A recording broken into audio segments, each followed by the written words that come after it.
Hello, thank you for joining us. This is a short training on how to log into WebEOC for Maricopa County. Based on the luxuries of on-demand, please pause this tutorial as needed, otherwise we're going to move forward rather quickly. So to log in, you will see on your screen the web address. Go ahead and enter that in. From there, you can either enter in your username or password. If you are a new user, if you look underneath the login button, that's where you're going to click to create a new account. This will be primarily where you'll reach out to your emergency manager or liaison. They will be creating that. So for today's purposes, we're going to bypass that. However, if you did forget your username or password, right underneath that, that's where you're going to want to click. This will be where you'll want to retrieve your username or your password. If you click on retrieve your username, you can go ahead and enter in your email address to retrieve your position-specific login. If you do have a generic login for your city, this will not be applicable. If you're retrieving your password, you'll click there and enter in your username and email address. Again, if you have a generic login, this will not be applicable. Okay, we're going to go ahead and enter in a generic login, test user, and our password, and click login from there. From this screen, you're going to select the position you'll be working at in an EOC or Emergency Operations Center.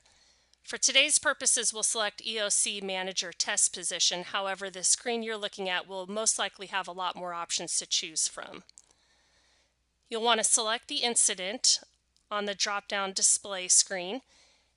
If you need to refer to your emergency manager to determine which incident was selected, you'll want to determine so at this time. And then click Continue. From there, this is where you're going to enter in your user-specific name. This will tie your name into an event. So you'll enter your name. That's the only mandatory option. Everything else is only going to benefit the event so that everyone has your information. Specifically, a phone number is always good to have to tie you into an event if they need to reach out to you. Click Continue. This is your primary dashboard. Up at the very top, you can edit your user information. This is not applicable to a generic position, but if you do have a position-specific login, that's where you can edit it. At the top middle of the screen, you'll see drop-down display options that if you did need to go ahead and change the position you're working or change the incident you're working, that's where you would do so. Also, in the middle of the screen, any primary notifications or alerts would be posted right here given an emergency event. In the upper left, there is a drop-down display option.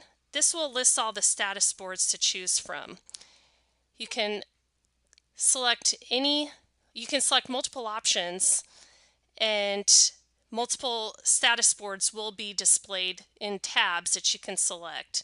If you do want to see multiple tabs displayed either in a kind of a PowerPoint presentation or a scrolling option in this upper right corner, you can hit the expand option.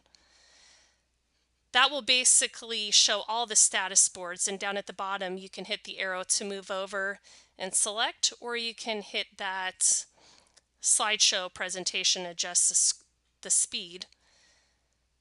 Basically, that just hides the top options and displays the status boards that are open. From there, you can hit the two arrows that crunch it back down and get you back to the primary dashboard. And that's basically it. Thank you for joining us and how to learn on how to log into WebEOC.